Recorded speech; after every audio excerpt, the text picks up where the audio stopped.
मेरा नाम रिया है। मैं 25 साल की हूँ और देखने में बहुत ज़्यादा खूबसूरत हूँ। मैं अपने चाचा चाची के साथ अपनी फुफेरी बहन की शादी में गई थी। वहीं एक राजाओं के खानदान के राजा ने अपने छोटे भाई के लिए मुझे पसंद कर लिया। जब ये बात मेरे चाचा चाची ने मेरे माता पिता को बताई तो मेरे माता पिता ने हाँ कर दी और मेरी शादी वहीं कर दी। अब रोज़ रात को मेरे जेठ जी मुझे अपने कमरे में बुला लेते। कभी वो मुझे सोने की चेन देते तो कभी सोने का हार गिफ्ट कर देते और कभी कभी तो बहुत सारे रुपए पैसे मेरी गोद में डालकर कहते कि ये सब तुम्हारे ही हैं, जाओ ऐश करो। जब ये बात मैं अपने पति को बताती तो वो मुझ पर बहुत गुस्सा हो जाते। आग बबूला होकर वो मुझसे कहते कि तुम मेरे बड़े भाई से दूर रहा करो, लेकिन वो तो मुझे अपनी छोटी बहन की तरह ही समझते थे। इसलिए मैंने अपने पति की बात पर ध्यान नहीं दिया और मैं रोजाना अपने जेठ के कमरे में जाती थी। मेरी छोटी बहन की शादी होने वाली थी। एक दिन उन्होंने मुझसे कहा कि तुम अपनी छोटी बहन को एक रात के लिए मेरे पास ले आओ, मैं उसे भी बहुत सारे गिफ्ट दूंगा। मैंने अपनी बहन को बहाने से बुला लिया और अपने जेठ के कमरे में छोड़ दिया और जब मैं सुबह अपनी बहन के पास गई तो मेरे सर पर आसमान टूट पड़ा। मेरे जेठ ने मेरी बहन के साथ मेरा जेठ एक राजघराने से ताल्लुक़ रखता था। मैं दूसरे गांव से शादी होकर इस गांव में आई। जब मैं शादी करके यहाँ पर आई तो मेरे लिए यहाँ का माहौल बहुत ही ज़्यादा अलग था। घर पर मेरे माता पिता बहुत आराम से बातें किया करते थे। हमसे भी हमेशा बहुत हल्की आवाज़ से ही बात किया करते थे। लेकिन यहाँ पर तो अगर मेरे जेठ नॉर्मल बात भी करते तो ऐसा लगता था जैसे डांट रहे हों। मेरी सास, मेरी जेठानी और मेरे पति तीनों ही उनसे बहुत डरते थे और जैसे ही वो हवेली में दाखिल होते थे सब नौकरों पर चिल्लाने लगते थे। जैसे ही वो आते थे मेरी सास टीवी भी बंद कर देती थी और पूरे हॉल में जैसे सन्नाटा छा जाता था। पहले तो मैं बहुत घबराई हुई रहती थी और अपने जेठ से बहुत डरती रहती थी और जब मैं उन्हें चाय देती तो मेरे हाथ भी कांप जाते थे। जब तक मेरे जेठ कुछ कहते हम सब औरतों की जान हॉल में आ जाती थी क्योंकि वो गुस्से के बहुत ज़्यादा तेज थे। जहाँ मैं शादी करके आई थी वहाँ पर लाजमी था कि मर्द एक से ज़्यादा शादी करते ही हैं। ये सब बात मुझे शादी से पहले ही मालूम थी। राजाओं के खानदान में ब्याह कर आई थी। यहाँ पर दौलत की रेल पेल बहुत ज़्यादा आम थी। दूसरी शादी करना उनके लिए कोई बड़ी बात नहीं थी। मेरी खुशकिस्मती थी कि मैं बहुत ज़्यादा खूबसूरत थी और मेरा पति मुझे देखते ही मेरा दीवाना हो गया था। उसने शादी के बाद मेरी पहली ख्वाहिश पूछी तो मैंने कह दिया था कि मेरे सर पर कभी भी तुम सौतन मत लाना। शुभम ने मुस्कुराते हुए मुझसे वादा किया था जिसमें मुहिम थी कि वो दूसरी शादी कभी नहीं करेगा। मेरे लिए कुछ बातें समझ के बाहर थी क्योंकि मेरे पति एक राजाओं के खानदान से थे। उनका बहुत बड़े बड़े लोगों से उठना बैठना था, लेकिन हम उनकी तरह बिल्कुल भी नहीं थे। मेरा ताल्लुक एक गरीब किसान परिवार से था और मैं उस गांव की भी नहीं थी। बस मैं उस गांव में अपनी बुआ की बेटी की शादी में आई थी कि मेरे जेठ की नज़र मुझ पर पड़ी थी और उन्होंने मेरा रिश्ता अपने छोटे भाई के लिए मांग लिया था। फिक्र मेरे माता पिता को भी हुई थी कि एक राजा कैसे किसी गरीब लड़की को अपनी इज्जत बनाना चाहते हैं, लेकिन फ़िलहाल मेरे माता पिता ने मना नहीं करा था और नहीं मना करने की कोई वजह उनके पास थी। मेरे जेठ ने मुझे बिना दहेज के मांगा था और बदले में मेरे पिता को ज़मीन भी दी थी। मेरे पिताजी बहुत ज़्यादा खुश थे और मैं ये सब कुछ देखकर बहुत हैरान थी कि ये सब क्या हो रहा है कि मैं एक गरीब किसान की लड़की एक राजा की बहू बन जाऊंगी। इसकी वजह शायद ये थी कि मैं देखने में बहुत ही ज़्यादा सुंदर थी। मेरी शादी बहुत धूमधाम से हुई थी और ये सब एक सपना सा लग रहा था क्योंकि ऐसा होता ही नहीं था। इन आसपास के गांव में देखा था कि बड़े बड़े जमींदार राजा हम जैसे गरीब लड़कियों का इस्तेमाल ज़रूर करते थे, फ़ायदा ज़रूर उठाते थे, लेकिन अपने घर की इज्जत नहीं बनाते थे और अगर उन्हें ऐसा करना भी पड़ जाता तो मजबूरन उसकी हैसियत सिर्फ नौकरानी की तरह ही होती थी। लेकिन इन लोगों ने मुझे बहुत इज्जत के साथ अपने घर की बहू बनाया था। मैं जब भी ये बात सोचती थी तो मुझे कोई जवाब नहीं मिलता। खुशकिस्मती समझकर दिल से कबूल कर लिया था मैंने। सोचा दुनिया में अच्छे लोगों की कमी नहीं है, हर गांव का जमींदार गलत नहीं होता। लेकिन मैं नहीं जानती थी कि इसके पीछे कौन सी साजिश मेरे खिलाफ की जा रही है और ये लोग कभी घाटे का सौदा नहीं खाते। ये मुझे बाद में पता चला और जो मुझे पता चला तो ये बहुत दर्दनाक था। इसने मुझसे ज़िंदगी भर का सुकून चैन छीन लिया था। मेरी सास बहुत खुशमिजाज थी, अपने बड़े बेटे से बहुत डरती थी। यहाँ तक कि मेरे पति भी अपने बड़े भाई के आगे नज़रें झुकाए खड़े रहते थे। गांव के लोग पहले से ही उनकी बहुत इज्जत करते थे। पंचायत में उनके फैसले की बहुत अहमियत थी। एक बार ऐसा अजीब वाक़या मेरे सामने पेश आया कि मेरी अकल दंग रह गई। मेरे जेठ किसी पंचायत में गए थे और जब वहाँ से लौटे तो उनके साथ ही 19 साल की लड़की भी थी। उसे देखकर मैं बहुत हैरान हो गई थी, क्योंकि आज से पहले मैंने किसी भी लड़की को अपने जेठ के साथ नहीं देखा था। लड़की सादे लिबास में थी। उसके रोने की वजह से उसकी आंखें लाल हो रही थी और अब भी वह दबी दबी सिसकियां ले रही थी। लड़की अपने हुलिये से आम से गरीब की लड़की लग रही थी। मैंने सोचा था कि मेरे जेठ ने उसे काम करने के लिए रखा है। हैरत की बात तो ये थी कि जब मेरे जेठ ने कहा कि मुझे इस लड़की से शादी करनी है, मेरे साथ साथ परिवार के सभी लोगों के होश उड़ गए थे। मेरे जेठानी भी जमीन पर बैठ गई। मेरे जेठ 50 साल के थे और वो लड़की 19 साल की। बुरा तो हम सबको लगना ही था, लेकिन मेरे जेठ के सामने किसी की बोलने की हिम्मत नहीं थी।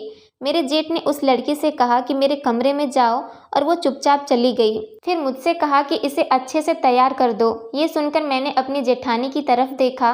वो बेचारी रो रही थी। अब वो उम्र के किसी भी हिस्से में हो, एक औरत सौतन बर्दाश्त नहीं कर सकती थी। मैंने उसे तैयार करा और अपनी जेठानी के पास चली गई।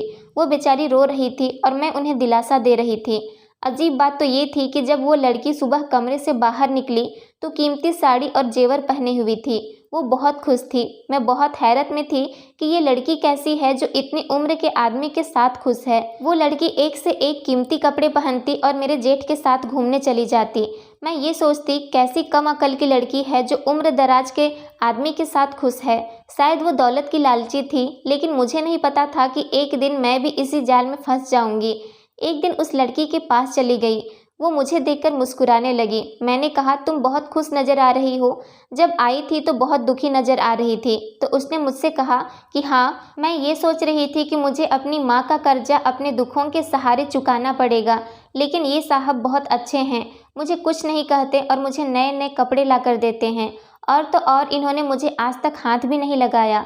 इस बात पर मुझे यकीन नहीं आ रहा था कि मेरे जेठ ने शादी के बाद भी उसे छुआ नहीं।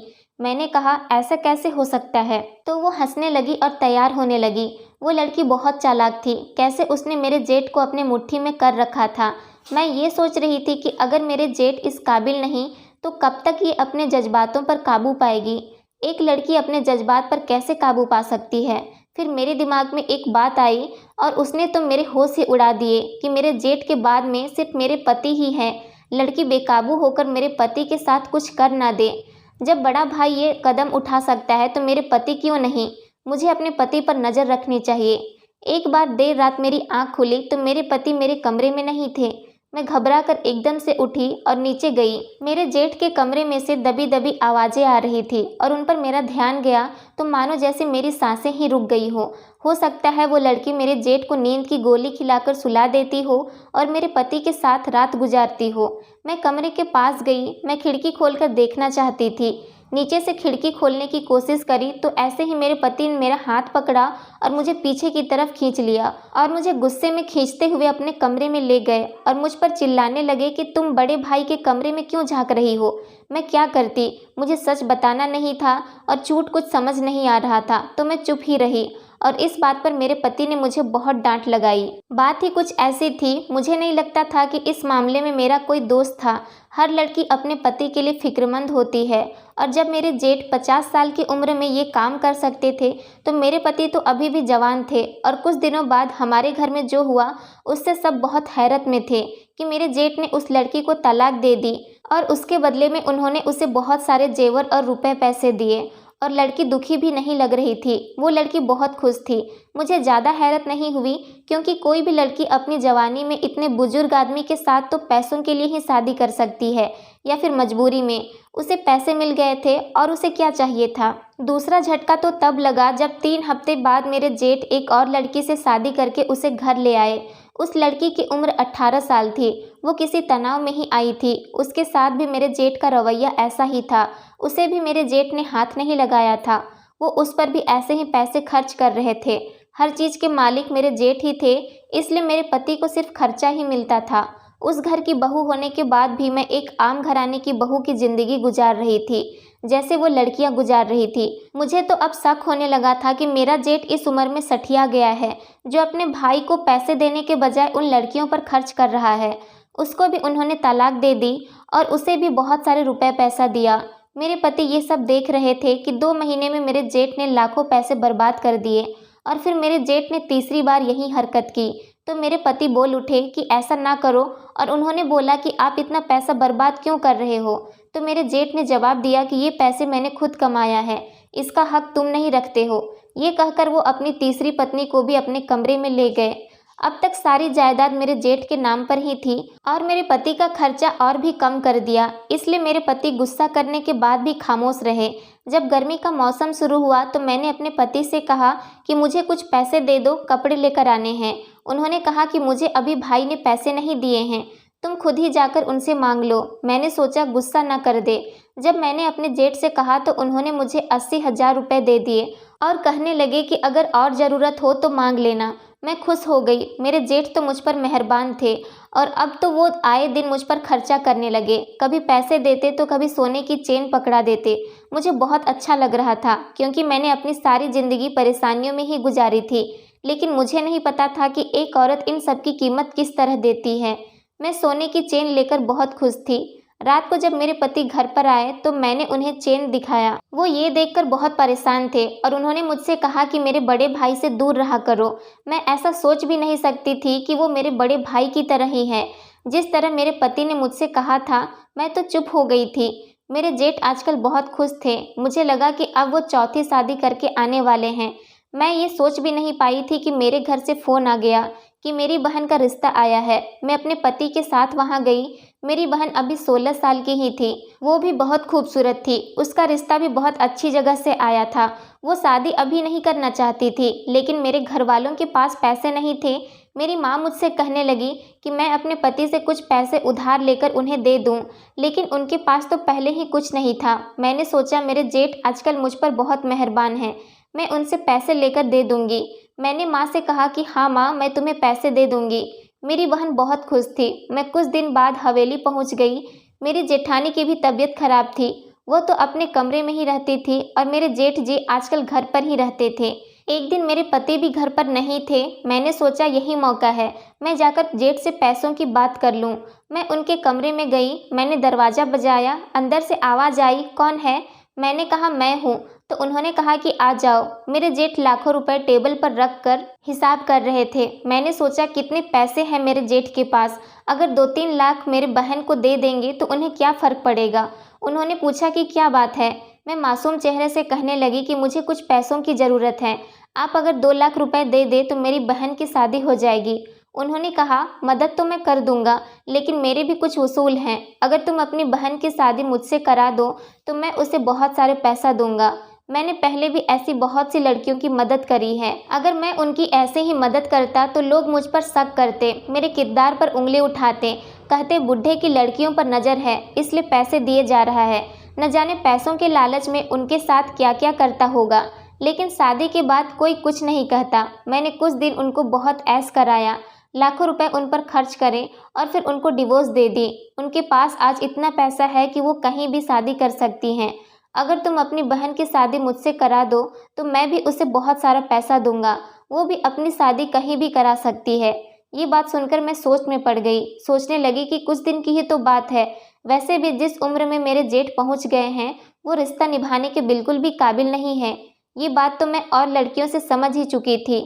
मैं चुपचाप उठकर वहाँ से आ गई और अपने कमरे में बैठकर सोचने लगी। मैंने अपनी माँ को फ़ोन लगाया और उन्हें सब बताया। मेरी माँ कहने लगी कि तेरी बहन 16 साल की है और जो रिश्ता आया है उस लड़के की उम्र 20 साल की है। हमने इसलिए ये रिश्ता पसंद करा है, उन दोनों की जोड़ी बनती है। तुम्हारी शादी भी तुम्हारे पति से इसलिए कराई क्योंकि वो तुम्हारे जोड़े का था।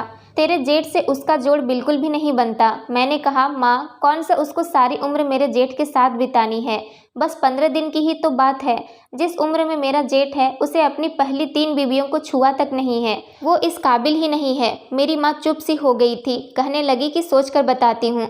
कुछ दिन बाद मेरी छोटी बहन का फ़ोन आ गया। वो कहने लगी मेरे साथ ये सौदेबाजी नहीं होगी, मैं आपके जेठ से शादी नहीं करूँगी, और उसने गुस्से से फ़ोन काट दिया। लेकिन मैंने माँ के घर जाकर अपनी माँ और बहन को खूब समझाया कि वो मान जाएं तो खूब सारा पैसा मिल जाएगा। बहन नहीं मान रही थी। वो मुझसे कहने लगी मेरा दिल नहीं मानता, आपका जेठ देखने में हट्टा कट्टा है और मुझे उसकी नज़रें भी अच्छी नहीं लगती। मैंने कहा मैंने उन 3 लड़कियों से पूछा है, वो तुम्हें छुएगा तक नहीं। अच्छा है तुम्हारा रिश्ता एक सही जगह हो जाएगा जो पैसों की वजह से रुका हुआ है। अपनी छोटी बहन से कहा, मुझ पर भरोसा कर, तेरी इज्जत पर कोई आँच नहीं आएगी। तब उसने मेरी बात मान ली थी। जब मैंने जेठ को बताया कि मेरे घर वाले और मेरी बहन मान गई है तो वो बहुत ज़्यादा खुश हुए। उन्होंने अपने बालों पर रंग लगाया और उस दिन उन्होंने अपनी दाढ़ी भी बनवाई थी। मेरे पति 2 दिन के लिए बाहर गए हुए थे। अगर मैं उन्हें ये बात बता देती तो वो मुझे मना कर देते, इसलिए मैंने उन्हें नहीं बताया। मैं उसी दिन अपने जेठ की बारात लेकर अपने घर चली गई। मेरी बहन बहुत मायूस थी, उसे शादी की जरा भी खुशी नहीं थी और शादी के बाद मैं उसे अपने घर ले आई। मेरे जेठ तो इतने खुश थे जैसे पता नहीं उन्हें कौन सा खजाना मिल गया हो। पहली बार मुझे अपनी बहन को उनके कमरे में बिठाते हुए बहुत बेचैनी हुई थी, लेकिन मैंने दिल को यह तसल्ली दे दी कि मेरा जेठ इस काबिल ही नहीं है। मेरी सास और मेरे जेठानी भी मेरे इस फैसले से खुश नहीं थी। सुबह जब मेरे जेठ बाहर निकले तो वो बहुत खुश नजर आ रहे थे। उन्हें खुश देखकर जैसे मेरा दिल किसी ने अपने हाथों में ले लिया हो। जल्दी से जेठ के कमरे में गई तो अपनी बहन की सिसकियां सुनकर मेरे पैरों तले से जमीन निकल गई। उसकी बिखरी हालत देखकर और उसके चेहरे पर नाखूनों के निशान देखकर ऐसा लगता था कि किसी ने उसे जानवरों की तरह रौंदा है। वो मुझे देखकर फूट फूट कर रोने लगी और कहने लगी, दीदी तुमने तो मुझसे झूठ बोला था, तुम्हारे जेठ ने तो जबरदस्ती मुझसे अपना हक वसूला है, वो इंसान नहीं है। ये सब उसने नाटक खेला था। उसकी नज़र शुरू से ही मुझ पर थी। वो जानता था कि मेरे माता पिता मेरी शादी हरगिज उससे नहीं करेंगे। उसने इस काम के लिए बहुत मेहनत की थी लेकिन नाकाम रहा था, इसलिए उसने अपने भाई से आपकी शादी करवाई और जानबूझकर उन लड़कियों से शादी की और उनसे कहा कि आपसे झूठ बोले कि वो इस काबिल नहीं है, ताकि आपसे जब वो मेरी बात करे तो पैसों के लालच में आप मान जाएं और वो मुझे डाइवोर्स भी नहीं देगा। यह भी मुझे उसी ने बताया है। मेरी कसूरवार आप हो दीदी, मैं आपको कभी माफ़ नहीं करूँगी। मेरी बहन मुझे बद्दुआएं दे रही थी, वो मुझे कोस रही थी और मैं बेजान खड़ी थी। मैं अपनी बहन के साथ बहुत बड़ी ज्यादती कर दी थी। मैं उसके सामने हाथ जोड़े बैठी थी, लेकिन अब कोई फ़ायदा नहीं था। लोग सच ही कहते हैं कि लालच बुरी बला है। दोस्तों, उम्मीद करती हूँ आपको हमारी कहानी पसंद आई होगी। कहानी पसंद आई है तो वीडियो को लाइक करें, चैनल पर नए हैं तो चैनल को सब्सक्राइब करें और हाँ, नोटिफिकेशन बेल को ज़रूर दबाएं ताकि अगली अपडेट सबसे पहले आपको मिले। धन्यवाद दोस्तों।